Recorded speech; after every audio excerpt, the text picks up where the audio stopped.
Hello दोस्तों, आज मैं आपको एक ऐसी रहस्यमय कहानी के बारे में बताने जा रहा हूँ जिसका नाम परफ्यूम है। कहानी की शुरुआत पेरिस के मछली बाजार से होती है, जहाँ एक गर्भवती विक्रेता एक लड़के को जन्म देती है। उसके पिछले सभी बच्चे मृत पैदा हुए थे, इसलिए वह मानती है कि यह बच्चा भी मर चुका है। किस प्रकार वह काम पर वापस जाने से पहले बच्चे को मछलियों के ढेर में ढकेल देती है। हालांकि जैसे ही बच्चे को बाजार से खराब खुशबू आती है, वह जोर से रोने लगता है। बाजार में मौजूद सभी लोग उसकी आवाज़ सुनते हैं और तुरंत महिला पर अपने बच्चों को मारने की कोशिश करने का आरोप लगाते हैं। वह भागने की कोशिश करती है, लेकिन तुरंत पकड़ ली जाती है और उसे मार दिया जाता है। इसके बाद बच्चे को मैडम गिलार्ड नाम की महिला द्वारा संचालित अनाथालय में भेज दिया जाता है। जैसे जैसे समय बीतता गया, बच्चा 5 साल का हो गया, जिसका नाम जीन बैप्टिस्ट ग्रेनाइल रखा गया। उसके पास एक अनोखी प्रतिभा, एक बेहतर ग्रहण शक्ति है जो उसे किसी भी गंध को पहचानने में सक्षम बनाती है। जीन जानवरों, फलों और वस्तुओं को सूंघकर उनकी गंध से ही पहचान सकता है, भले ही वे बहुत दूर हो। जब वह 13 वर्ष का हुआ तो मैडम गिलार्ड ने जीन को 5 पाउंड में एक चमड़े के कारखाने को बेच दिया। बुढ़िया खुश है कि उसने अच्छा पैसा कमाया, लेकिन ये खुशी ज़्यादा देर तक नहीं टिकती और कुछ चोरों ने घर से वापस लौटते समय गिलार्ड की हत्या कर दी। दूसरी ओर जीन एक बड़े घिनौने आदमी का प्रशिक्षु बन जाता है। चमड़े के कारखाने में जीवन कठिन है, क्योंकि मजदूरों को दिन में 12 घंटे काम करना पड़ता है। लेकिन जीन लचीला साबित होता है और अपने दृढ़ संकल्प के साथ काम करता है। कई वर्षों की मशक्कत के बाद ग्रिमल अंततः जीन को एक नौकर के रूप में पदोन्नत करता है और वह उस युवा लड़के को शहर में ले जाता है और सामान पहुंचाने के लिए दुकान दुकान ले जाता है। जैसे ही जीन भीड़ भरी सड़कों से गुजरता है, वह अपनी नाक से सभी नई खुशबू को सोख लेता है। वह अच्छी और बुरी दोनों तरह की गंधों से मोहित हो जाता है।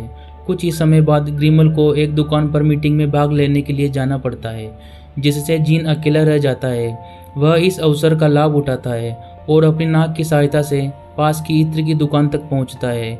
यह उन ग्राहकों की दुकान से भरा हुआ है जो अमोर और साइके नाम की प्रसिद्ध इत्र खरीदने के लिए आए हुए हैं। हालांकि जीन जल्द ही सबसे मीठी खुशबू वाली इत्र से विचलित हो जाता है, जिसको उसने कभी सूंघा ही नहीं था। वह तुरंत मोहित हो जाता है और उस ओर दौड़ता है जहां से गंध आ रही होती है। जीन को पता चलता है कि यह गंध बैर बेचने वाली एक खूबसूरत लाल बालों वाली महिला से आ रही है।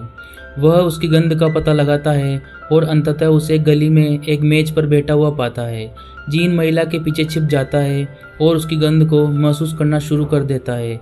यह तब तक होता है जब तक वह पलटती है और अचानक उसके सामने आ जाती है। भयभीत होकर महिला चीखने ही वाली होती है, लेकिन जीन समय रहते उसका मुंह ढक देता है। वह किसी को उस जगह की ओर आते हुए देखता है और उसे छाया में खींच लेता है। जल्द ही एक जोड़ा वहां से गुजरता है और जीन उनके चले जाने का इंतजार करता है। फिर महिला को जाने देता है, लेकिन तब तक महिला मर चुकी होती है। उसने गलती से उसका दम घोंटकर उसे मार दिया। उसने जो कुछ भी किया उससे भयभीत होने के बजाय जीन एक लालची जानवर की तरह उसके शरीर को सिर से पैर की ओर सूंघना शुरू कर देता है। लेकिन जैसे जैसे समय बीतता है, लाश अपनी सजीव गंध खोने लगती है, जिससे जीन मानसिक पीड़ा में चला जाता है। उस रात चमड़े के कारखाने में ग्रिमल ने किसी को भाग जाने के लिए बुरी तरह पीटा, लेकिन जीन को इसकी कोई परवाह नहीं थी, क्योंकि वह महिला की खुशबू के बारे में सोचता रहता था। वह यह निर्णय लेता है कि किसी की खुशबू को हमेशा के लिए सुरक्षित रखना उसका लक्ष्य होगा। पेरिस में किसी जगह एक मशहूर परफ्यूमर ग्यूसेप बाल्डिनी ग्राहकों की कमी पर दुख जताते हैं। जब से उनके प्रतिद्वंदी ने अमर और साइके नाम की परफ्यूम बनाई है, तब से कोई भी उनकी दुकान पर नहीं जाता। ग्यूसेप अपने व्यवसाय को पुनर्जीवित करने के प्रयास में अमर और साइके के फॉर्मूले को जानने की कोशिश करता है, लेकिन चाहे वह इसे कितना भी सूंघ ले, वह सभी फॉर्मूले को पहचान नहीं सकता। भाग्यवश एक रात जीन ग्यूसेप की कार्यशाला में पहुंचता है और चमड़े के कारखाने से जानवरों की खाल से खेप लेकर आता है। वह सभी सामग्रियों और गंध से आश्चर्यचकित हो जाता है। वास्तव में वह बता सकता है कि ग्यूसेप अमर और साइके के साथ प्रयोग कर रहा है। जीन ने परफ्यूम बनाने वाले को बताया कि उसके पास कौन सी सामग्री गायब है। वह मौके पर ही उसे बनाने के लिए स्वयं आगे आया। ग्यूसेप को उसके दावे पर स्पष्ट संदेह है, लेकिन फिर भी वह उसे अनुमति दे देता है। इसके बाद जीन सभी पारंपरिक तरीकों को नज़रअंदाज करते हुए सभी सामग्रियों को मिलाना शुरू कर देता है। जब उसका काम पूरा हो जाता है, तब ग्यूसेप भी हैरान रह जाता है कि चमड़े के कारखाने के इस अनुभवी लड़के ने अमर और साइके नाम की परफ्यूम को फिर से बना दिया। अगले दिन ग्यूसेप ग्रिमल से जीन को खरीद लेता है। जो खुशी खुशी बड़ी रकम स्वीकार कर लेता है। बड़ा घिनौना आदमी सीधे एक शराब खाने में जाता है और नशे में धुत हो जाता है। इस बीच जीन ग्यूसेप के प्रशिक्षु के रूप में काम करना शुरू कर देता है और इस नए व्यापार के बारे में सब कुछ सीखता है। वह कई तरह के अद्भुत इत्र बनाता है जिससे ग्यूसेप की दुकान एक बार फिर प्रसिद्ध हो जाती है। अनुभवी मास्टर फिर जीन को सिखाते हैं। हर अच्छा इत्र 12 नोटों से बना होता है, लेकिन वास्तव में मंत्र मुग्ध करने वाले में 13वां सार होता है जो अन्य सभी नोटों पर हावी हो जाता है। अगले दिन ग्यूसेप जीन को सिखाता है गुलाब को सही तापमान पर उबालकर और संघनित करके उसका सार कैसे निकाला जाए। युवक इस प्रक्रिया से इतना प्रभावित होता है कि वह स्वयं प्रयोग करना शुरू कर देता है। वह सड़क से लोहे की जंजीर, घोड़े की नाल, यहाँ तक कि अपने मालिक की पालतू बिल्ली की जैसी बेतरतीब चीजें उठा लेता है। फिर वह उन्हें इस उपकरण के अंदर डाल देता है ताकि उनकी खुशबू मिल सके। अगली सुबह ग्यूसेप कार्यशाला से आती तेज आवाज से जाग जाता है। वह वहां पहुंचता है और उसे पता चलता है जीन की हालत खराब है। लड़का उस पर झूठ बोलने का आरोप लगाता है क्योंकि उसका सिस्टम धातु जैसी चीजों की गंध नहीं निकाल सकता। ग्यूसेप को यकीन नहीं हो रहा कि उसका प्रशिक्षु ऐसी चीजों की गंध पाने की कोशिश कर रहा है जिनकी गंध नहीं आनी चाहिए। जब ग्यूसेप ने मशीन के अंदर जांच की तो उसे यह जानकर डर लगा कि जीन ने उसकी बिल्ली को भी उसमें डाल दिया है। वह उस पर चिल्लाता है और उसे कहता है कि वह किसी जीवित प्राणी की गंध नहीं पहचान सकता, लेकिन यह खुलासा जीन के लिए एक सदमे की तरह होता है और वह अचानक बेहोश हो जाता है। अगले कुछ दिनों में जीन इतना बीमार हो जाता है कि उसे बिस्तर पर रहना पड़ता है। ग्यूसेप ने उसे ठीक करने की पूरी कोशिश की, लेकिन कोई फायदा नहीं हुआ।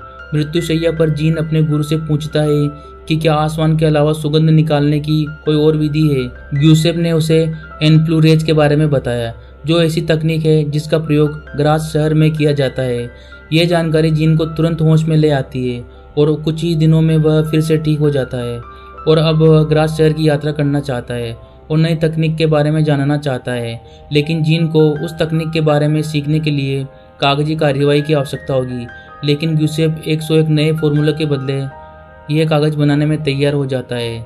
जीन को इससे कोई फर्क नहीं पड़ता और वह अपनी याददाश्त से सैकड़ों औषधियों को सुनाता है। फिर वह अपने कागजात उठाता है और पेरिस से बाहर निकल जाता है। बाद में हम ग्यूसेप को अपने फॉर्मूले को बिस्तर पर ले जाते हुए देखते हैं। वह बहुत ही खुश है, लेकिन किस्मत एक काला मोड़ लेती है। ग्यूसेप का घर अचानक ढह जाता है और वह अपने पूरे परिवार सहित मारा जाता है। ग्रास के रास्ते में जीन को ग्रामीण इलाकों को पता लगाने का मौका मिलता है, जिससे उसका मूड काफी बेहतर हो जाता है। इसलिए वह लंबा रास्ता अपनाने का फैसला लेता है। सांस लेने में आसानी के लिए वह पहाड़ों के बीच में चलता है। जीन अंततः एक पहाड़ी की चोटी पर चढ़ जाता है और एक गुफा के अंदर शरण लेता है। यहाँ अपने जीवन में पहली बार वह पत्थर की गंध सूंघ सकता है। जीन कई वर्षों तक वहीं रहता है और वह और भी अधिक समय तक वहां रहता है। बेर वाली औरत के सपने उसे हर वक्त सताते रहते हैं। जब जीन अंततः बाहर आता है तो वह बारिश में अपना शरीर धोता है और अपना जीवन बदलने वाला एहसास करता है। जीन में कोई गंध नहीं है जो मूल रूप से उसे कुछ भी नहीं होने जैसा महसूस कराती है। इस समय वह शपथ लेता है कि वह दुनिया को साबित कर देगा कि वह एक असाधारण इंसान है। इसके बाद जीन वापस सड़क पर आता है और कई दिनों तक चलता रहता है। वह ग्रास पहुंचने ही वाला था कि अचानक उसे एक अद्भुत खुशबू आई जो बेर वाली महिला से भी अधिक खुशबूदार थी। जल्द ही एक गाड़ी वहां से गुजरती है। तब उसे पता चलता है कि यह खुशबू लोरा नाम की एक खूबसूरत महिला की है। उत्साहित होकर जीन ग्रास तक दौड़ता है और उसका पीछा करता है। जब तक वह उसकी हवेली तक नहीं पहुंच जाता, वह बगीचे के अंदर घुस जाता है और दूर से लोरा को देखता है। जितना हो सके वह उसके उतना करीब जाने की कोशिश करता है। हालांकि उसका रोमांटिक समय तब तक खत्म हो जाता है जब लोरा के पिता एंटोनी रिचेस उसको अंदर बुला लेते हैं। अगले दिन जीन एक इत्र की दुकान में काम करना शुरू कर देता है, जहां वह एनफ्लूरेज की कला को सीखता है। वह मैडम अर्नुल्फी और उसके प्रेमी होमिनिक ड्रूट की निगरानी में होता है। इस प्रक्रिया में फूलों को पशु वसा में दबाना और उनका सार निकालने के लिए उन्हें एक बड़े कंटेनर में उबालना शामिल होता है। एक शाम जीन ने एक वेश्या को किराए पर रखने का फैसला लिया, लेकिन उसके साथ मजे करने के बजाय वह जबरदस्ती उसके सिर पर लकड़ी के हैंडल से वार करता है और उसको भी मार देता है। तो वह उसके बाल काट देता है, उसके पूरे शरीर को पशु की चर्बी से ढक देता है और फिर उसे कपड़े के टुकड़े से लपेट देता है। कुछ घंटों बाद जीन वसा को शरीर से अलग कर देता है और उसे एक जटिल प्रक्रिया से गुजारता है, जिससे उसकी मानवीय गंध निकल। खुद से खुश होकर इस तरह उसने पहली बोतल में यह सुगंध डाली और सही इत्र के लिए सही नोट्स खोजने की योजना बनाई। जैसे जैसे समय बीतता गया, जीन महिलाओं को चुनना शुरू कर देता है। आमतौर पर युवा और सुंदर, जिनकी खुशबू भी अद्भुत होती है, वह उन्हें मारता है और उनके गंध निकालने के लिए अपनी चर्बी और लपेटने की प्रक्रिया को दोहराता है। एक एक करके वह अपने संग्रह में 12 ऐसी अनूठी लेकिन गहरी और विकृत सुगंध शामिल करने में कामयाब हो जाता है। जीन इन सभी औषधियों को एक साथ मिलाता है और एक शक्तिशाली मिश्रण बनाता है। यह इतना शक्तिशाली है कि जब ड्रूड गलती से इसको सूंघ लेता है तो वह एक आक्रामक व्यक्ति से एक बहुत ही विनम्र व्यक्ति में बदल जाता है। जीन अपनी प्रगति से बहुत खुश है, लेकिन उसे अभी 13वें नोट्स की जरूरत है। उसने इसके लिए एकदम सही शिकार चुना है, खूबसूरत, लगभग अलौकिक महिला लोरा। हालांकि उसके पिता एंटोनी रिचेस को भी पता है कि ग्रास में कुछ बहुत ही बुरा हो रहा है। वह नहीं चाहता है कि उसकी बेटी रहस्यमय सीरियल किलर का अगला शिकार बने। तो एक सुबह रिचेस अपना सामान पैक करता है और अपनी बेटी के साथ शहर में बाहर निकल जाता है। वह विपरीत दिशा में एक खाली गाड़ी बेचकर हत्यारे को धोखा देने की उम्मीद करता है। इस दौरान वह और लोरा दोनों घोड़े पर सवार होकर एकांत मठ की ओर यात्रा करते हैं। दुर्भाग्य से जीन की नाक तुरंत पता लगा लेती है कि लोरा की गंध कमजोर हो रही है। वह अपना सामान भी पैक कर लेता है और उनकी सही जगह का पता लगाने के लिए उसकी गंध पर नजर रखना शुरू कर देता है। ग्रास में एक गली का कुत्ता गलती से जीन के कमरे से बाल का एक टुकड़ा खींच लेता है। यह बात ड्रूड को पता चलती है। वह खुदाई जारी रखता है और जल्द ही उसे सभी मृत महिलाओं के कपड़े और बाल मिल जाते हैं। कुछ समय बाद रिचेस और लोरा एक दूर दराज के होटल में पहुंचते हैं और सभी कमरे किराए पर लेते हैं। रिचेस एक बिना खिड़की वाला कमरा चुनता है और अपनी बेटी को रात भर के लिए उसमें बंद कर देता है, लेकिन जीन को उसकी गंध का पता लगाने से नहीं रोका जा सकता। वह अंततः नौकरों के कमरे में घुस जाता है। फिर वह वहां से चाबी चुराता है और अंततः लोरा तक पहुंचता है। अगली सुबह रिचेस अपनी बेटी की जांच करता है और यह जानकर भयभीत हो जाता है कि वह मर चुकी है। इस बीच जीन पास के जंगल में है, जहां वह जल्दी से लोरा का सार निकालने का काम पूरा करता है। वह इसे अन्य 12 के साथ मिलाकर अंततः अपना सर्वश्रेष्ठ मनमोहक इत्र तैयार करता है। उत्साहित होकर जीन फिर से उसे सूंघने के लिए आगे बढ़ता है, लेकिन अचानक उसे पुलिस कर्मियों ने घेर लिया। उन्हें कई महिलाओं की हत्या के आरोप में उसके खिलाफ अभियोग चलाने के लिए सभी सबूत मिल गए हैं। जीन को तुरंत गिरफ्तार कर लिया जाता है, लेकिन वह अपनी जेब में परफ्यूम छुपाने में कामयाब हो जाता है। कुछ सप्ताह बाद जीन को ग्रास के नागरिकों के सामने एक सार्वजनिक समारोह में पेश किया जाना है। एक काउंसिल लॉर्ड और गार्डों का एक समूह उसे उसके सेल से बाहर खींचने के लिए आता है, लेकिन जैसे ही वह पास आते हैं वह दुर्भावनापूर्ण योजना के साथ इत्र की बोतल खोलता है। कुछ क्षण बाद दृश्य अचानक बदल जाता है और हम जीन को एक महंगी मखमली पोशाक में सार्वजनिक समारोह में आते हुए देखते हैं। उन्होंने अपने मनमोहक इत्र की कुछ बूंदें अपनी गर्दन पर भी डाली है। जैसे ही आसपास के लोगों को उसकी गंध आती है, वे उसकी उपस्थिति से चकित होकर घुटनों के बल गिर जाते हैं। जीन मंच की ओर आगे बढ़ता है, जहां उसे सार्वजनिक रूप से कोड़े मारे जाने थे, लेकिन उसकी गंध इतनी मादक है कि जल्लाद तुरंत उसे निर्दोष घोषित कर देता है। इसके बाद जीन एक रुमाल पर थोड़ा इत्र डालता है और खुशबू फैलाने के लिए उसे इधर उधर घुमाना शुरू कर देता है। पूरी भीड़ अत्यंत प्रसन्न हो जाती है, इतनी प्रसन्नता कि धर्माध्यक्ष घोषणा करता है कि जीन वास्तव में एक देवदूत है। एकमात्र व्यक्ति जो इसके झांसे में नहीं आया है वह है रिचेस, जो उस बालकनी पर है जहां अभी तक इत्र नहीं पहुंचा है। इसके बाद जीन अपना रुमाल हवा में उड़ा देता है और वह जल्द ही भीड़ के बीच में आ गिरता है। इससे सभी का दिमाग खराब हो जाता है और सभी लोग एक विशाल नंगे नाच में शामिल होने लगते हैं।